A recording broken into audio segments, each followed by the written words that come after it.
Nós estamos numa época que é, de fato, uma época singular, em que parece que aquilo que nós chamamos comumente de espírito natalino alcança o coração das pessoas. É uma época em que nós podemos perceber diversas transformações acontecendo. Então, por exemplo, você vai ao centro da cidade, você chega ali e percebe as praças transformadas, iluminadas. Você vê as igrejas, então, sendo iluminadas ali por causa do Natal. Nós percebemos que as pessoas enfeitam as suas casas. É uma das poucas épocas do ano em que as pessoas fazem enfeites para chamar a atenção para a época do Natal. Nós encontramos essas transformações, muitas vezes, acontecendo nos relacionamentos. Então, para esses corações ficam mais amolecidos. Nós encontramos as comemorações acontecendo. Nós encontramos presentes indo e presentes vindos e assim vai. A época do Natal é uma época extremamente singular. Mas com a chegada do Natal, que é esta época singular, chega também as tentativas de explicar o que significa o Natal. E então, as pessoas se utilizam de diversas formas para tentar explicar o que é o Natal. Então, o Natal é uma época de nós refletirmos.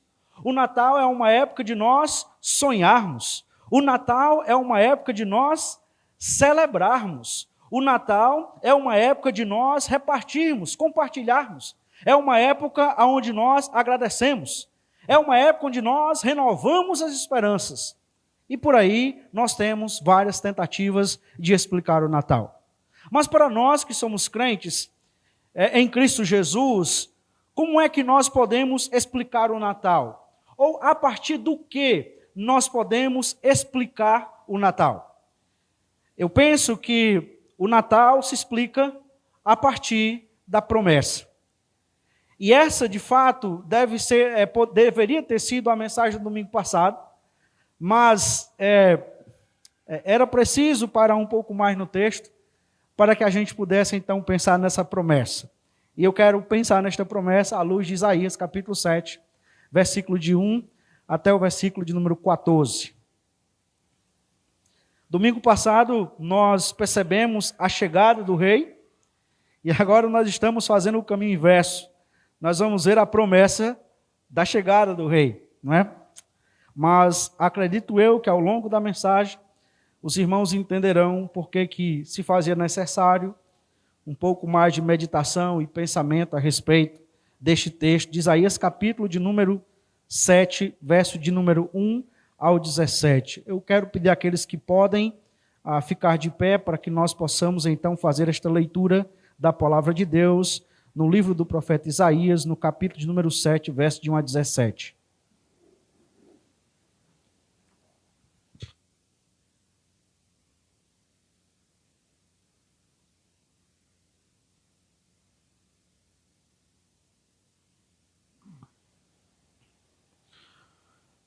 Diz assim a palavra do Senhor: nos dias em que Acaz, filho de Jotão, filho de Uzias, era rei de Judá, Rezim, rei da Síria, e Peca, filho de Remalias, rei de Israel, subiram a Jerusalém para lutar contra ela, mas não conseguiram conquistá-la. Quando informaram à casa de Davi que a Síria estava aliada com Efraim, o coração de Acaz, o coração do povo, ficaram agitados, como se agitam as árvores do bosque com o vento. Então o Senhor disse a Isaías: vá agora com o seu filho Sear-Jasub, Encontre-se com Acaz, que está na outra extremidade do arqueduto do tanque superior, junto ao caminho do campo do lavandeiro, e diga-lhes o seguinte: tenha cuidado e fique calmo. Não tenha medo, nem fique desanimado por causa desses 2 tocos de lenha fumegante, por causa do furor da ira de Rezim e da Síria e do filho de Remalias. Porque a Síria, Efraim e o filho de Remalias resolveram acabar com você, dizendo: vamos atacar e amedrontar o reino de Judá. Vamos conquistá-los para nós e fazer reinar no meio dele o filho de Tabeal. Assim diz o Senhor Deus. Isso não tem nenhuma chance de acontecer, porque a capital da Síria é Damasco, cabeça de Damasco é Rezim, e dentro de 65 anos Efraim será destruído, e deixará de ser povo. A capital de Efraim é Samaria, e o cabeça de Samaria é o filho de Remalias. Se vocês não crerem, certamente não permanecerão. E o Senhor continuou a falar com Acaz, dizendo: peça ao Senhor seu Deus um sinal, quer seja embaixo, nas profundezas, ou em cima, nas alturas. Acaz, porém, disse: não pedirei, nem tentarei o Senhor. Então Isaías disse: agora escute, ó casa de Davi. Será que não basta vocês abusarem da paciência dos homens? Querem abusar também da paciência do meu Deus? Portanto, o Senhor mesmo lhe dará um sinal. Eis que a virgem conceberá e dará à luz um filho, e lhe chamará Emanuel. Ele comerá manteiga e mel, quando souber desprezar o mal e escolher o bem. Na verdade, antes que este menino saiba desprezar o mal e escolher o bem, a terra daqueles 2 reis que vocês tanto temem será abandonada. Mas o Senhor fará vir sobre você, sobre o seu povo e sobre a casa do seu pai, dias tais, como nunca houve desde os dias em que Efraim se separou de Judá. Ele fará vir o rei da Assíria. Até aqui a palavra do Senhor, vamos orar. Ó Deus, nós queremos em nome de Jesus te agradecer por esta noite, pela oportunidade de nós meditarmos na tua palavra, e nós pedimos o teu auxílio nesse instante. Nós precisamos do Senhor, e de fato, ó Deus, a tua palavra, por mais simples que seja, ela tem as suas complexidades que necessitam da ação do teu Espírito Santo, para que nós possamos compreendê-la desde as mais coisas simples até as mais complexas. Que o Senhor nos abençoe nesta noite, edifique o teu povo, e que nós possamos sair daqui, ó Deus, cheios da tua palavra, para a glória do teu nome. Em nome de Jesus, amém. Podeis assentar, meus irmãos.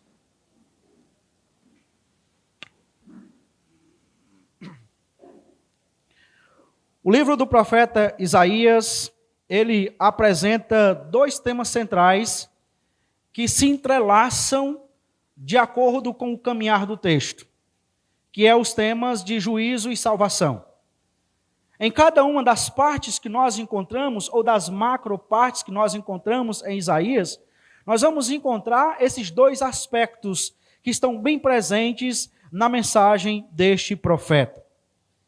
E uma das formas em que a salvação é apresentada em Isaías é exatamente por meio da promessa.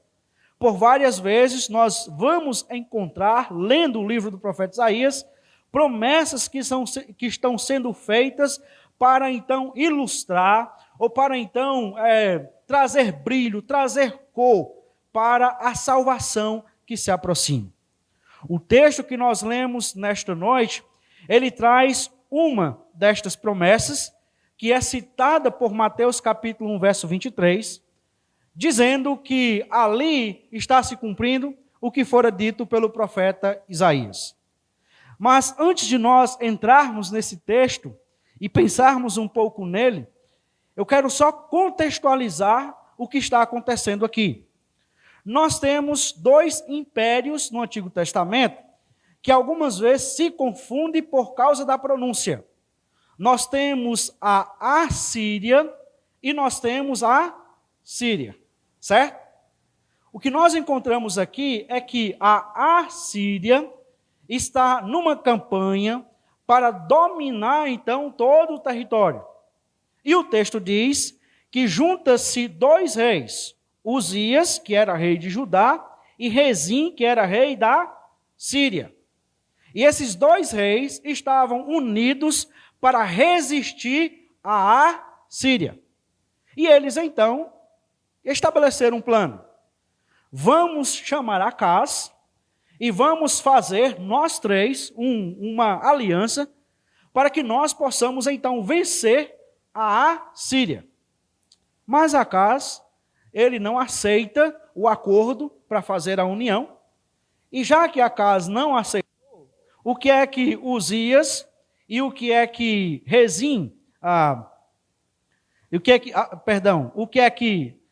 Rezim, rei da Síria, e Peca, filho de Remalias, rei de Israel, eles planejam, ora, já que Uzias não quis se unir a nós, então, nós vamos agora se voltar contra ele. Já que ele não quer se unir a nós, então, ele agora vai ter nós como os seus inimigos. Uzias, então, ele vai pedir o auxílio da Assíria, como nós vamos perceber aqui durante a exposição do texto. Eu poderia me concentrar só no verso 14, mas a gente precisa ver o contexto, porque senão a mensagem do verso 14 perde o efeito e nós não vamos entender o porquê que tem o verso 14. Eu quero então considerar esse texto, destacando aqui o contexto desta promessa. Será uma parte mais rápida, e depois eu quero parar um pouco mais na promessa, especificamente no verso 14. Aqui é onde o negócio é mais complicado, eu quero parar um pouco mais aqui com os irmãos. Então, primeiramente, a promessa, ela acontece num contexto de insegurança. A insegurança está aí no verso de número 1 e 2. Nos dias em que Acaz, filho de Jotão, filho de Uzias, rei de Judá, Rezim, rei da Síria, Peca, filho de Remalias, rei de Israel, subiram a Jerusalém para lutar contra ela, mas não conseguiram conquistar. Então, a insegurança aqui está por causa de dois reis, que é Rezim e também Peca, se levantando contra o povo de Judá. Note que nós temos aqui duas coisas estranhas. Primeiro, nós temos Israel se aliando com, e só abre aspas aqui, certo? Quando nós estamos tratando de Israel, depois da divisão das 12 tribos, nós estamos falando das 10 tribos que ficaram com Jeroboão. Quando nós falamos de Judá, nós estamos falando das 2 tribos que ficaram, então, lá com Roboão. Então, nós temos o povo de Deus aqui se degladiando um com o outro. Isso produz esta sensação de insegurança. Os inimigos estão desgostosos com o posicionamento de Acaz. E desgostosos, então, se levantam contra Acaz para dominar, então, Acaz. E qual era a estratégia deles? Era a estratégia de alguns políticos que nós encontramos, de colocar um poste lá. Então, nós tiramos Acaz, e aí, quando nós derrotarmos Acaz, a gente coloca um cara lá, só para ele fazer a nossa vontade. Essa é a ideia. Então, observe que a política que se faz hoje, já se fazia já, né, há muito tempo atrás, né, não é uma coisa tão nova assim. Então, veja, a insegurança se dá por esses inimigos desgostosos, mas também ela se dá pela possibilidade de entrar numa guerra e padecer. Nós temos 2 impérios, lutando contra um império só. Então, a probabilidade aqui de haver uma destruição, e meus irmãos, se você tem acompanhado um pouquinho do que aconteceu, está acontecendo na guerra envolvendo a Rússia e a Ucrânia, você tem mais ou menos a noção do que era uma guerra nessa época aqui. Hoje você tem imprensa, você tem ONU, que muitas vezes não serve de nada, só serve para falar besteira e não resolve nada. Mas pelo menos fala. Mas nessa época aqui não tem nada. Então o cara chegava lá, ele invadia, violentava as mulheres, matava as mulheres, crianças e tudo, não tinha ninguém para dizer nada. E era assim a guerra, certo? Então, a probabilidade do padecimento acontecer aqui era real. Tanto é que o texto vai dizer que Acaz, ele está lá no reduto superior. Ele está no arqueduto do tanque superior. Porque quando um inimigo invadia, ora, o que é que ele procurava imediatamente tomar posse? Das fontes de água. Porque se nós tomarmos posse das fontes de água, as pessoas têm que sair da cidade. Elas têm que sair dos seus muros, que elas não vão morrer de sede.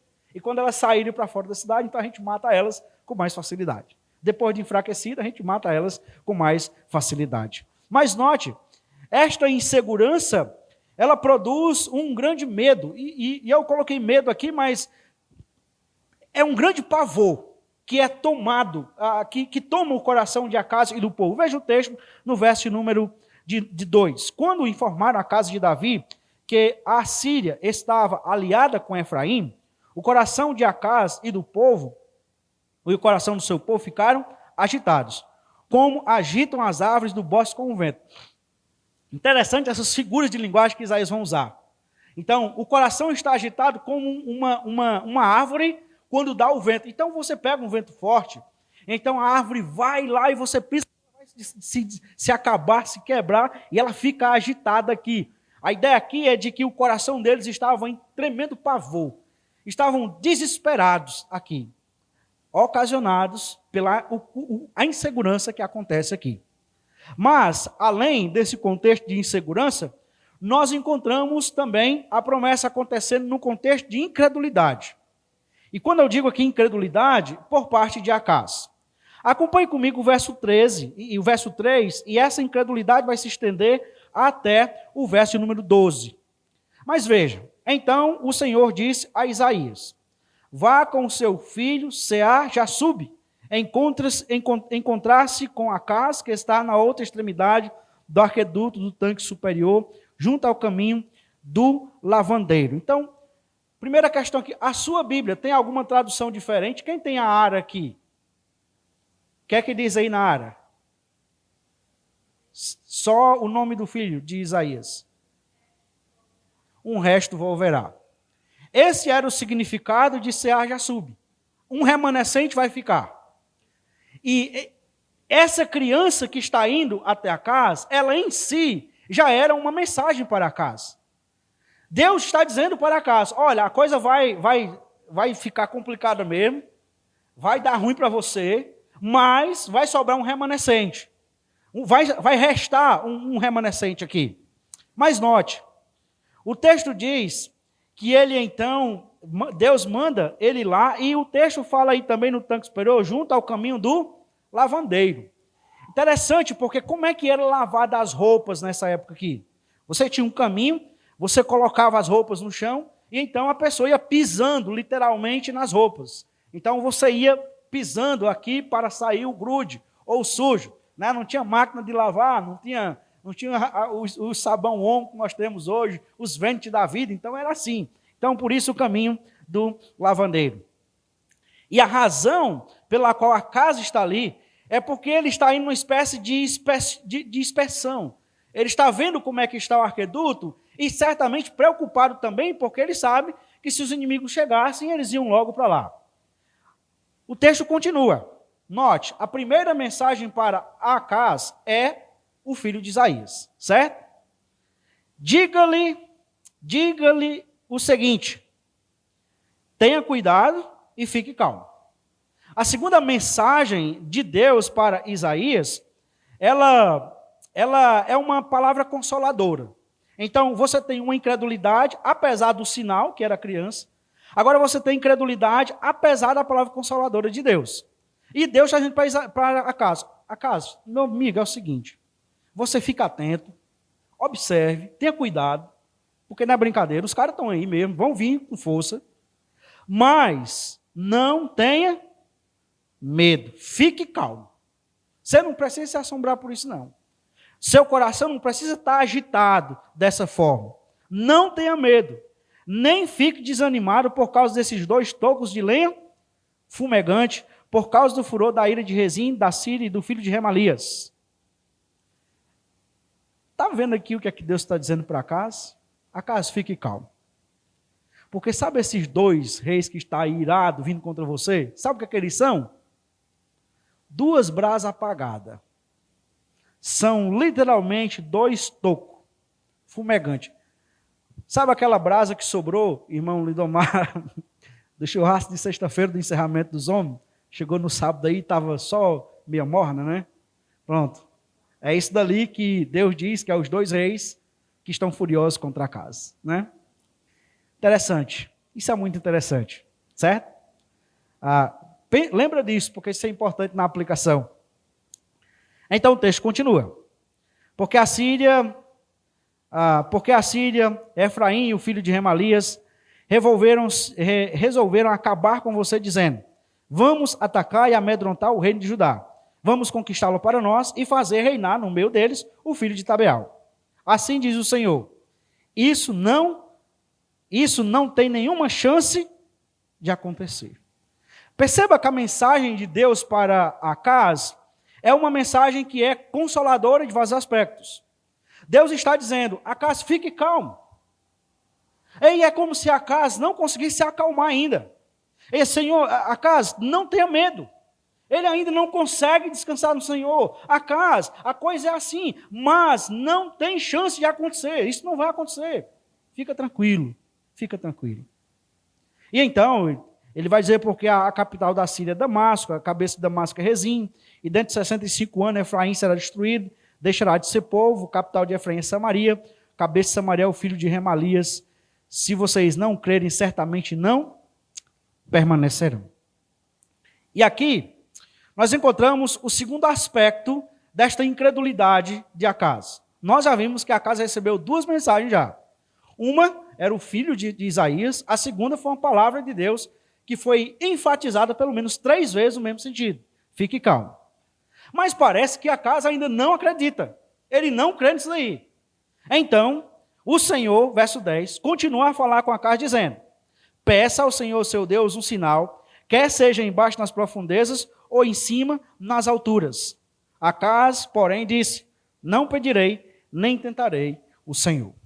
É interessante que, à primeira vista, quando nós encontramos esse texto aqui, nós dizemos: está aí um crente, um caba que entende das Escrituras, porque ele apresenta uma piedade que nós não encontramos em todo canto na Bíblia. Mas note, meus irmãos, que esta incredulidade, ela se manifesta, primeiramente, diante do fato de que Deus dá uma ordem para Acaz: peça um sinal. E aqui é o que eu acho fantástico. Acaz é um incrédulo. E Deus está sendo paciente com ele. E Deus está dizendo: peça um sinal. Você pode pedir o que você quiser. Olhe para o céu. O que é que você quer pedir nas alturas?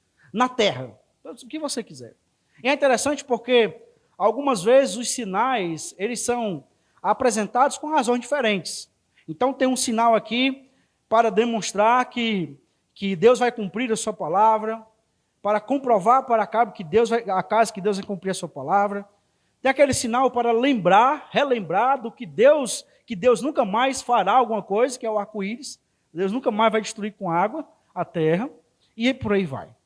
Mas veja, mesmo Deus dando a ordem para Acabe responde com uma falsa piedade e com uma certa hipocrisia.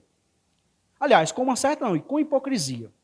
É uma incredulidade expressa nesta falsa piedade de dizer: não pedirei nem tentarei o Senhor. Interessante porque Acaz está citando Deuteronômio capítulo 6, verso 16. Não tentarás o Senhor teu Deus. Mas, observe a falsa piedade de Acaz e a sua incredulidade. Direcione, não desmarque o seu texto, mas direcione para 2 Reis, capítulo 16. Ali, nós temos um retrato de Acaz nesta mesma circunstância aqui. 2 Reis, capítulo 16, verso de número 5 até o verso de número 9.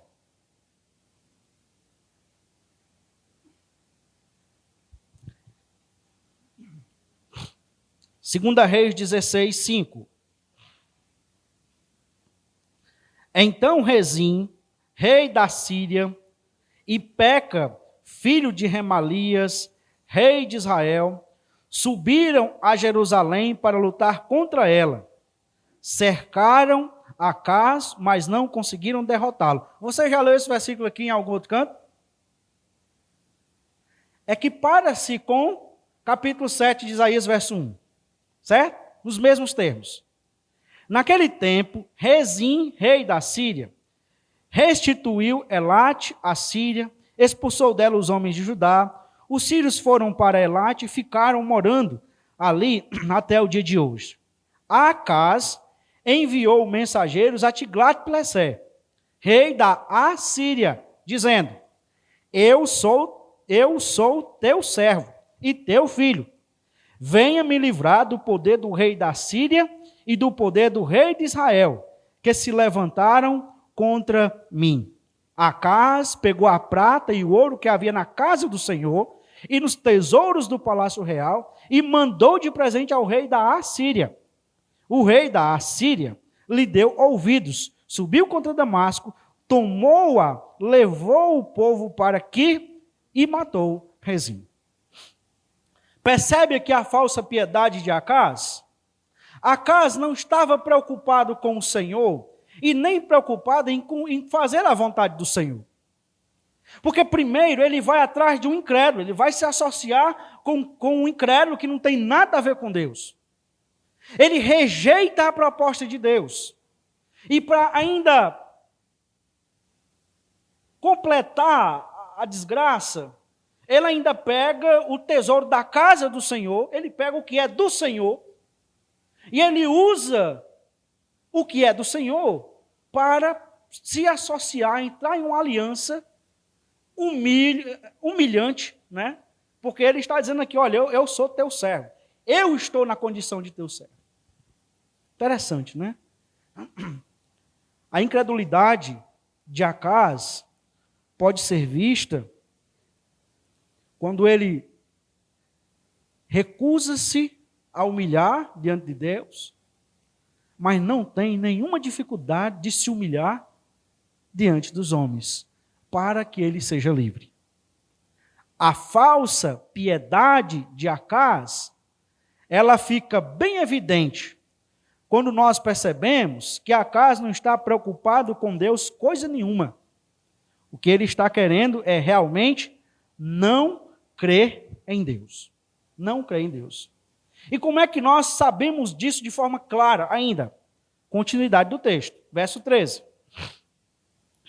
Então Isaías disse: agora escute, ó casa de Davi. Casa de Davi é a tribo de Judá, que é a tribo sobre a qual Acaz está sendo rei nesse momento. Será que não basta vocês abusarem da paciência dos homens? Querem também abusar da paciência do meu Deus? Interessante, porque essa palavra abusar, e em outras traduções, a Ara traduz fatigar, é a mesma expressão que é nojo. Então, Deus tem nojo de um coração incrédulo. Deus se aborrece de um coração incrédulo. E o que é um coração incrédulo? É um coração que não quer ouvir a voz de Deus. Podendo usar até, muitas vezes, justificativas piedosas para isso, mas ele não quer ouvir a voz de Deus. Esse é um coração incrédulo, e o texto diz que Deus, então, abusa. Já que Acaz não quis o sinal de Deus, Deus então diz: pois, então, meu amigo, eu vou lhe dar o sinal a si mesmo. E aqui entra o terceiro contexto dessa promessa. A promessa acontece num contexto de juízo. Pronto. E aqui eu preciso da sua atenção. Certo? Vamos lá. O contexto de juízo vai aparecer no verso de número 15, verso número 16 e o verso número 17 até o final do capítulo 7. Certo? Então, tudo isso é juízo de Deus, nós vamos andar um pouco mais para lá. Mas vamos nos concentrar no verso de número 14. Portanto, o Senhor mesmo lhe dará um sinal. Eis que a virgem conceberá e dará à luz um filho, e lhe chamará Emanuel. Ele comerá manteiga e mel, quando souber desprezar o mal e escolher o bem. Na verdade, entre que o menino saiba desprezar o mal e escolher o bem, a terra daqueles dois reis que você tanto teme será abandonada. Então, aqui, nesse verso 14, eu elaborei 6 observações para a gente atentar aqui, certo? E eu coloquei aqui para que você possa me acompanhar. A primeira observação é exatamente nesse artigo que nós temos aí, que é o artigo A. O Senhor mesmo lhe dará um sinal. Eis que a virgem. Note como nós encontramos aí um substantivo seguido de um artigo. Isso dá ideia de demonstração. Então, esse artigo a virgem indica que essa virgem que está sendo colocada aí, ela era conhecida por Isaías e conhecida também por Acaz. Mas mais do que isso, demonstra que esta virgem estava ali. A tradução literal seria a seguinte: o Senhor mesmo dará o sinal. Esta virgem aqui, ela conceberá e dará à luz o filho. Nós não sabemos exatamente quem é a virgem. Alguns entendem que pode ser a esposa de Acaz, e o filho seria Ezequias. Outros entendem que poderia ser a esposa de Isaías, e o filho seria um filho de Isaías posteriormente, mas o fato é que isso é uma briga grande, e a gente não vai entrar nisso porque isso não é necessário para nós nesse momento. Então, essa é a primeira observação. A virgem era conhecida de ambos, e ela estava lá, junto com Acaz e junto também com Isaías. A segunda observação é em relação à virgem. E aqui, meus irmãos, é bem interessante nós pensarmos, porque a nossa tradução, a Nova Ara, acho que a NVI também, seguiu a tradução da Septuaginta. Mas quando nós chegamos no Antigo Testamento, nós temos 2 palavras que são utilizadas para uma mulher virgem. E aí a gente vai pensar sobre isso daqui.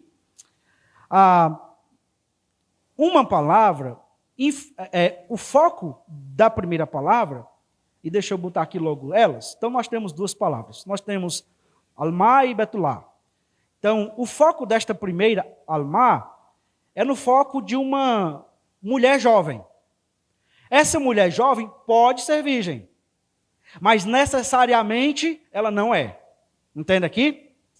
Mas a palavra Betulá, ela é descrita usada para descrever literalmente uma mulher que é virgem. E aí nós percebemos isto em Gênesis capítulo de número 26, verso número 16. E aí você pode, querendo acompanhar 26, 16, quando ali o texto diz assim, ó.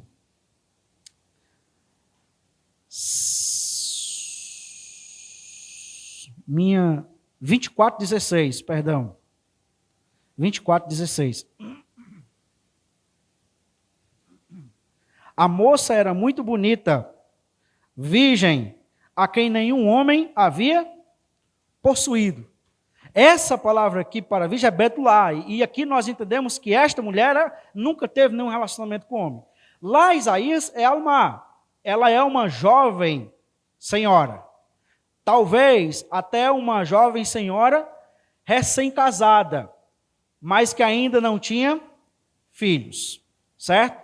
Isto é importante porque isso precisa ser entendido, porque Mateus vai usar esse texto lá no Novo Testamento, certo? E a gente vai chegar lá. Para a terceira observação, então, só refrisando aqui, esta palavra, o foco dela, Almá, é, então, uma jovem mulher. Então, a tradução seria literalmente assim: porquanto o Senhor mesmo lhe dará um sinal. Eis que essa jovem mulher conceberá. E aqui nós encontramos a terceira observação. A jovem mulher já pode estar grávida. A questão é que quando nós lemos Isaías, nós muitas vezes lemos Isaías com as lentes de Mateus no Novo Testamento. E uma das coisas, irmãos, aqui quando eu estava conversando com a irmã Betinha hoje de manhã, tem 15 dias que eu estou, para mais de 15 dias que eu estou nesse texto. E lembro que esse texto foi uma aula de 4 horas do pastor Marcos Wilson, né? E uma das coisas que o pastor Marcos Wilson mais enfatizava tanto, não pode ler o Antigo Testamento com os óculos do Novo Testamento. Você tem que ler o Antigo Testamento no Antigo Testamento. Depois que você resolver no Antigo Testamento, aí você vai lá para o Novo e resolve lá no Novo, certo? Mas a ideia aqui não é que ela vai ainda ficar, mas que ela já pode estar naquele momento ali, certo? Quarta observação é a continuidade do versículo. E dará à luz um filho, e lhe chamará Emanuel. Emanuel aqui, necessariamente, não aponta para o nome da criança, não aponta para o nome de registro dele, mas Emanuel aqui aponta para o que a criança representava. Então, lembra que cada nome que nós temos no Antigo Testamento, os nomes são uma mensagem, ou são tirados de um contexto que representa alguma coisa. Icabod, não foi-se a glória de Israel. E outros nomes mais, certo? Então, nós temos esta ideia de que essa criança, o nome Emanuel, apresenta para o que ela representa. Destaca o que ela representa e não necessariamente o seu nome de registro, ou o nome de batismo, nós diríamos assim, né? A quinta observação é a questão do contexto, né, da criação desse menino. Então, nós temos aí o verso de número 16, o verso de número 15 diz: ele comerá manteiga e mel, quando souber desprezar o mal e escolher o bem. Observe que nós estamos numa cultura agrícola. Então, como é que eles sustentavam? Eles sustentavam do campo. E o texto está dizendo aqui que ele comeria manteiga e mel. A manteiga aqui não é essa manteiga que nós conhecemos hoje, certo? É que para-se mais ou menos ao requeijão que nós temos hoje. Mais ou menos isso daqui. Outra tradução é coalhada e mel, acho que é isso mais ou menos. É que para-se mais ou menos ao que é o requeijão. Esse mel aqui não é o mel também que nós conhecemos, tirado da abelha que nós encontramos aqui. Até porque a escassez aqui no campo, não tem como ter abelha. Era um mel produzido por tamareiras e outras coisas lá, que eles então pegavam, tem a tamareira e tem outra que eu esqueci agora, que eles pegavam e faziam mel ali e comiam. Tudo isso aponta para a escassez que está tendo aqui. Essa criança vai ser criada, então, num contexto de juízo de Deus. Porque no Antigo Testamento, quando nós temos escassez sobre o seu povo, é juízo de Deus sobre o seu povo. O povo está distante de Deus, certo? E uma sexta aplicação, uma sexta observação. A questão aqui é o seguinte: entendendo Isaías capítulo 7, 14, como é que Mateus utiliza esse texto de Isaías 7, 14? Porque nós percebemos que o texto de Isaías destoa em algum sentido do texto de Mateus 1, 23. Como é que Mateus utiliza, então? Aqui nós entramos, irmãos, numa seara que é extremamente trabalhosa e que exige muito esforço, que é o uso do Antigo Testamento no Novo Testamento. O que nós encontramos aqui é uma profecia, é um texto com uma dupla profecia. Essa profecia, ela tem um cumprimento imediato. Quando Isaías chega para ali, não ache que Acás e Isaías estão pensando no Messias, que vai chegar lá no Novo Testamento. Eles estão pensando numa criança que vai sair daquela mulher que está ali agora, certo? Essa profecia tem um cumprimento imediato naqueles personagens ali. Mas essa profecia, ela também tem um cumprimento nos dias de Mateus, referente a Jesus. E é por isso que Mateus diz: isso aconteceu para que se cumprisse o que fora dito por meio do profeta Isaías. Agora, se Mateus diz que aqui trata do Messias, então nós precisamos entender alguns aspectos que é importante para isso aqui. E a chave está numa palavra de Mateus, que é cumprimento. Como é que Mateus utiliza essa expressão no Novo Testamento. Então, Mateus nem sempre entende que a profecia é algo direto, do tipo, daqui a 3 dias Deus vai fazer isso. Certo? Mateus entende o cumprimento como algo que pode ser indireto. De modo que Mateus capítulo 5, 17, ele vai dizer que Cristo cumpriu toda a lei. Mateus toma a lei como se ela fosse profética. Mas por quê? Porque ele não entende que profecia é de uma forma direta, né? De um modo profético direto. Agora, nós temos, pelo menos, 3 pontos de contatos que nós podemos ligar com Isaías capítulo 7, 14 e Mateus 1, 23. Primeiro, as 2 crianças, tanto a de Isaías como a de Mateus, são um sinal, certo? Aquela criança lá era o sinal para os dias de Isaías e Acaz. A criança do Novo Testamento também é um sinal, com aspecto diferente.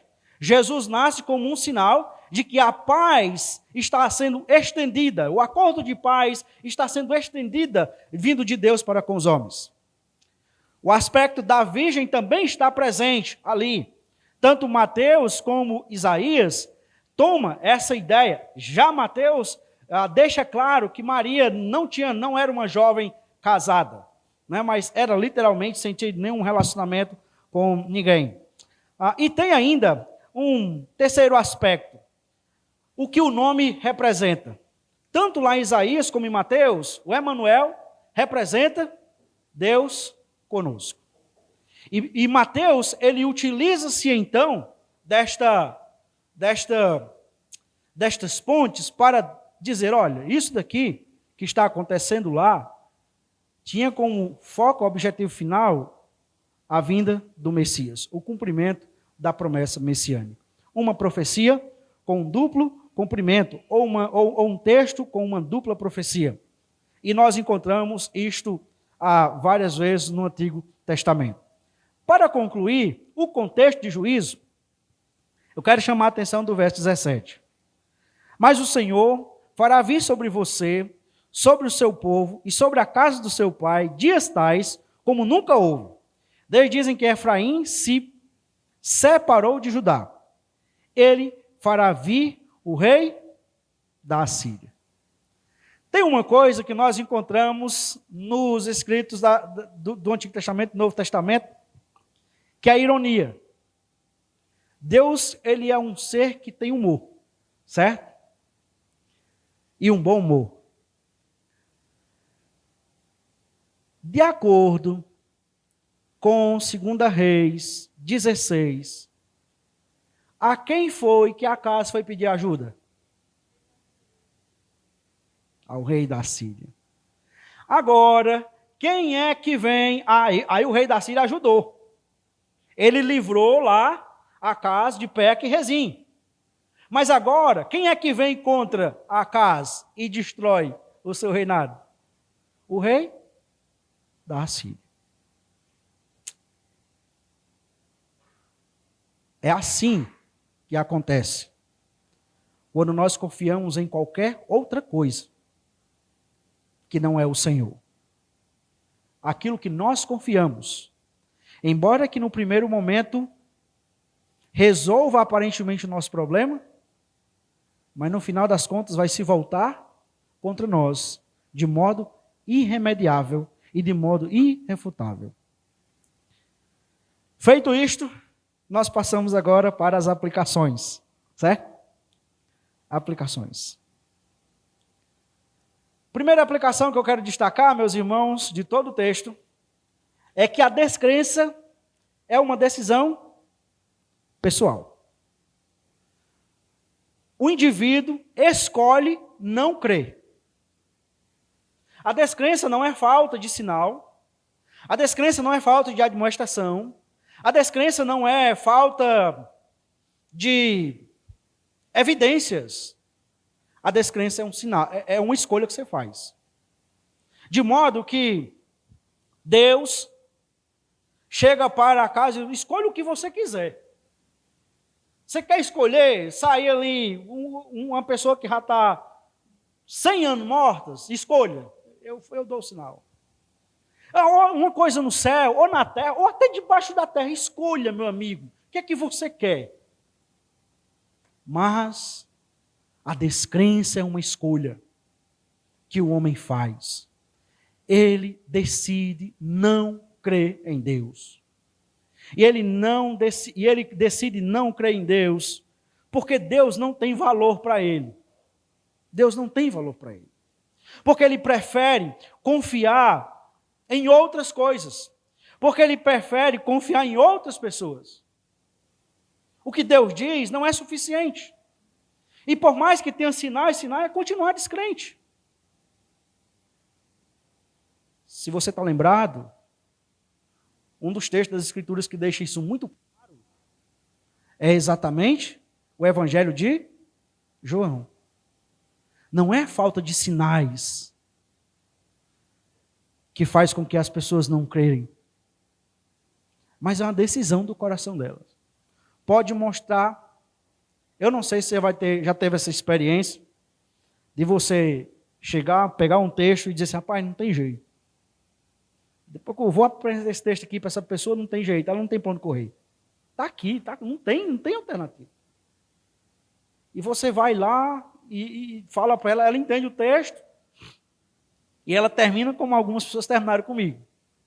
É legal, pastor, mas o senhor tem sua religião, eu tenho a minha, e aí o senhor segue o seu caminho e eu sigo o meu. Ela entende. Mas qual é a questão?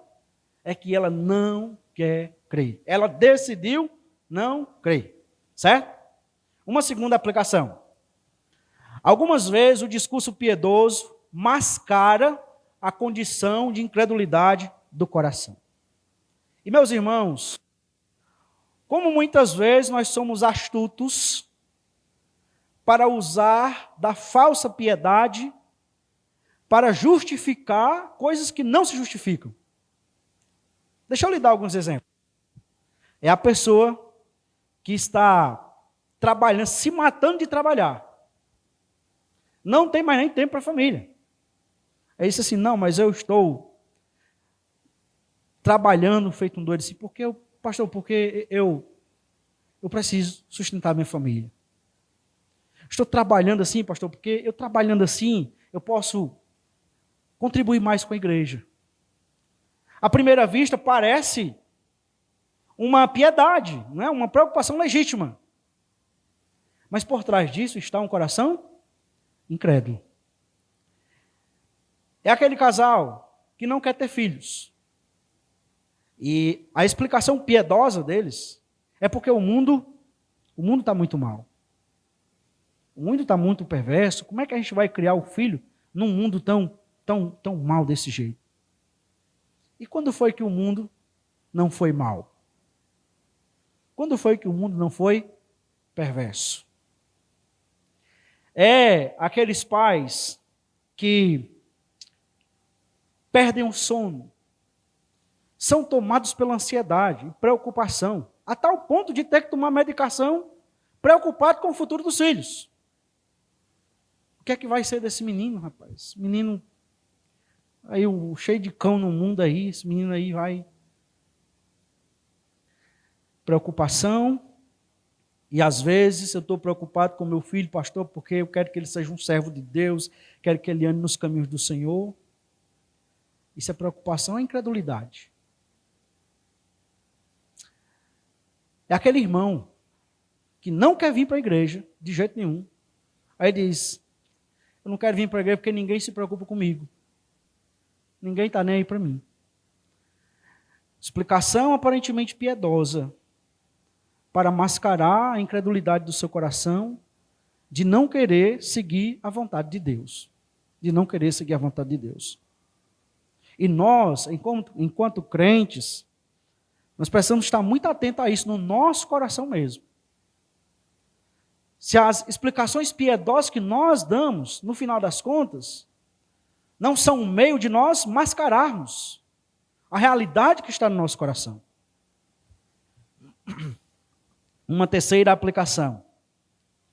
Quando nós desprezamos a Deus, aquilo que colocamos nossa confiança, se volta contra nós. Deixa eu pegar uma outra ilustração aqui. É o indivíduo que ele está se matando para trabalhar.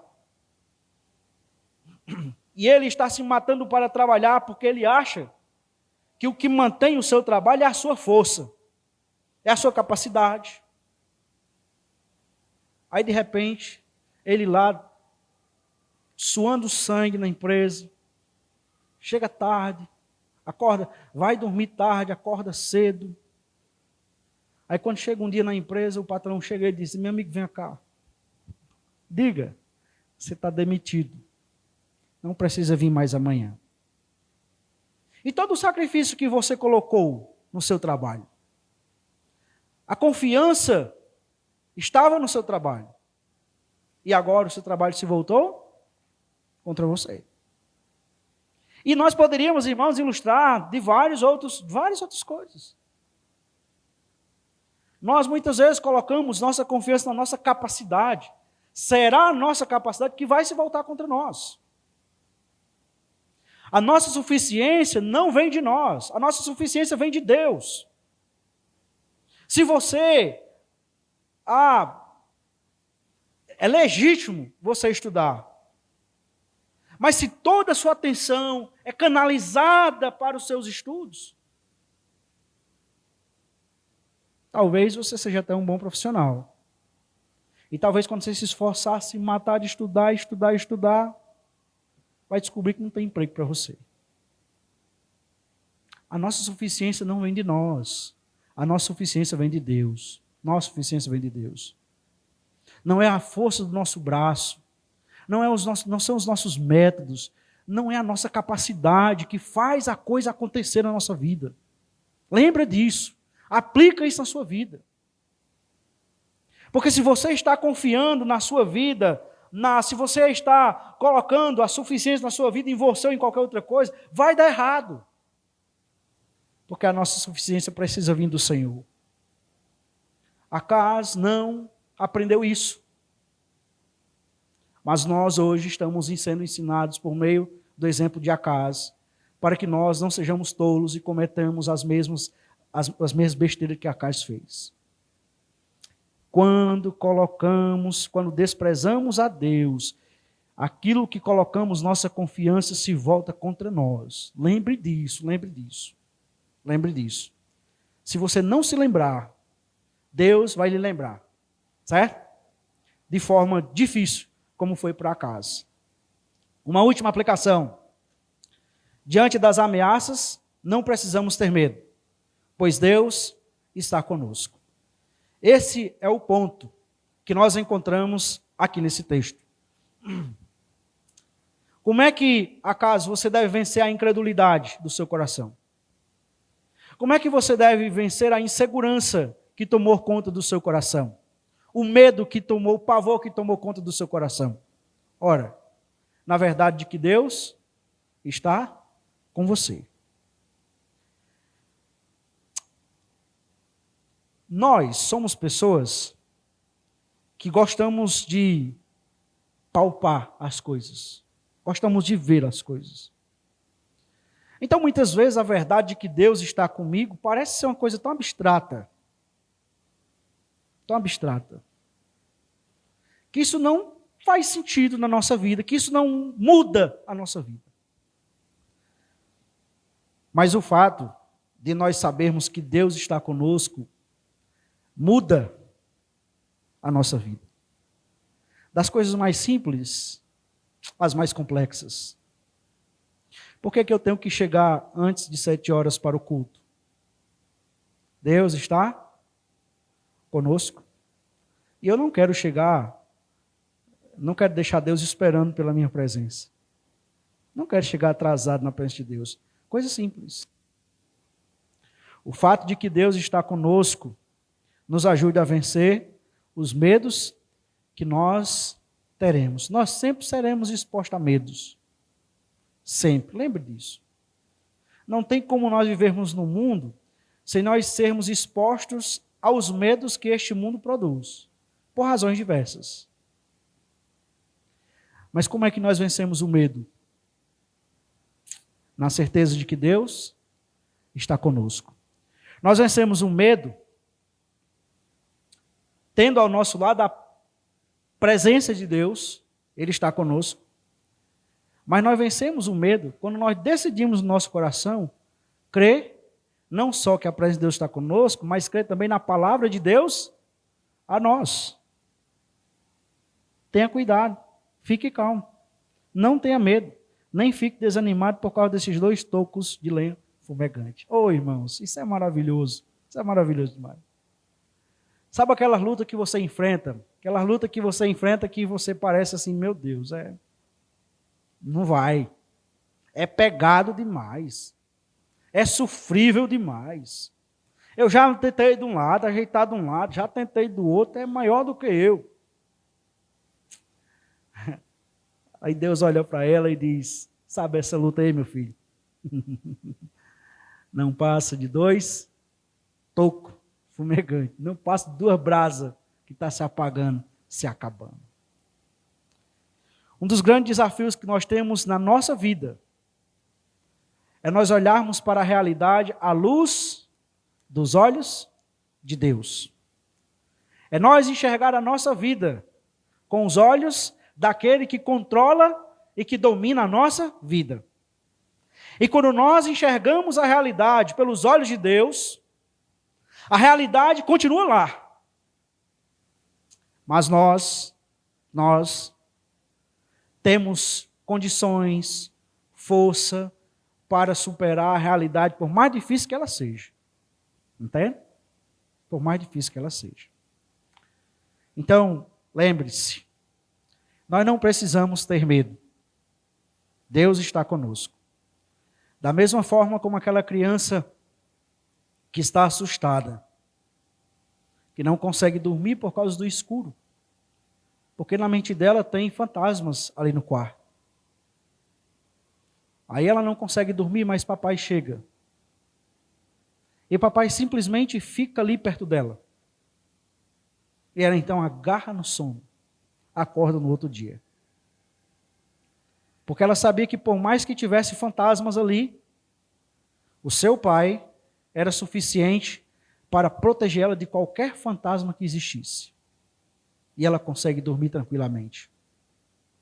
É assim que deve acontecer conosco, quando os fantasmas que nos impõem medo aparecem na nossa vida.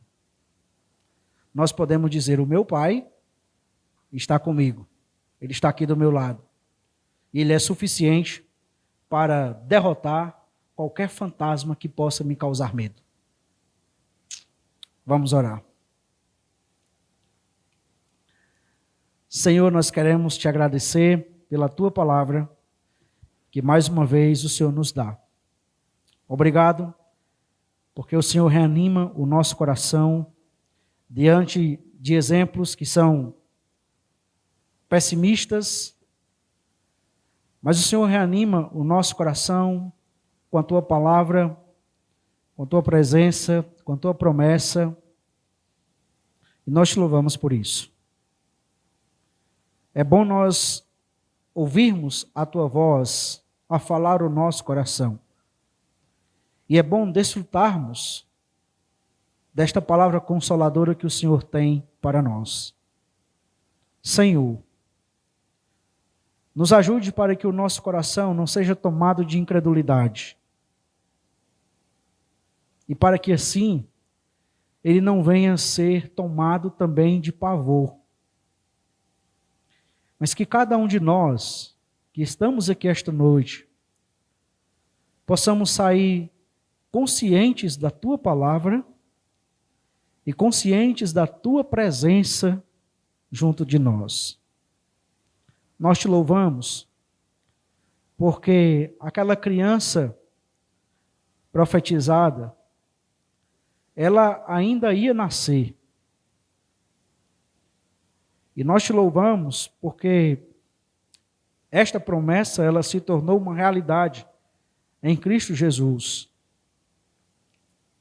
E hoje, nós temos a convicção de que nós não estamos sozinhos.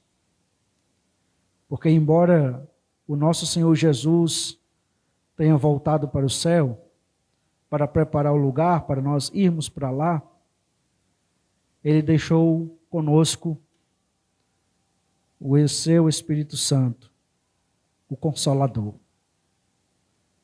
que todos os dias está conosco, que em todos os momentos caminha conosco. Nós agradecemos-te, ó Deus, agradecemos-te porque o Senhor está conosco. E é o fato do Senhor estar conosco que nos faz continuar vencendo os desafios que nós temos, as lutas que nós lidamos. É só a tua presença fortalecedora e animadora que faz nos continuar. Nós suplicamos que a graça de nosso Senhor Jesus Cristo, que o amor do Senhor, que é o nosso Deus e Pai, e que a comunhão do teu Espírito Santo seja conosco. E que o Senhor nos abençoe e nos guarde. Presente, volva o teu rosto de misericórdia por nós e nos conduza na tua paz até o dia em que nós contemplaremos o Senhor Jesus como Ele é. É em nome dele que nós oramos. Amém.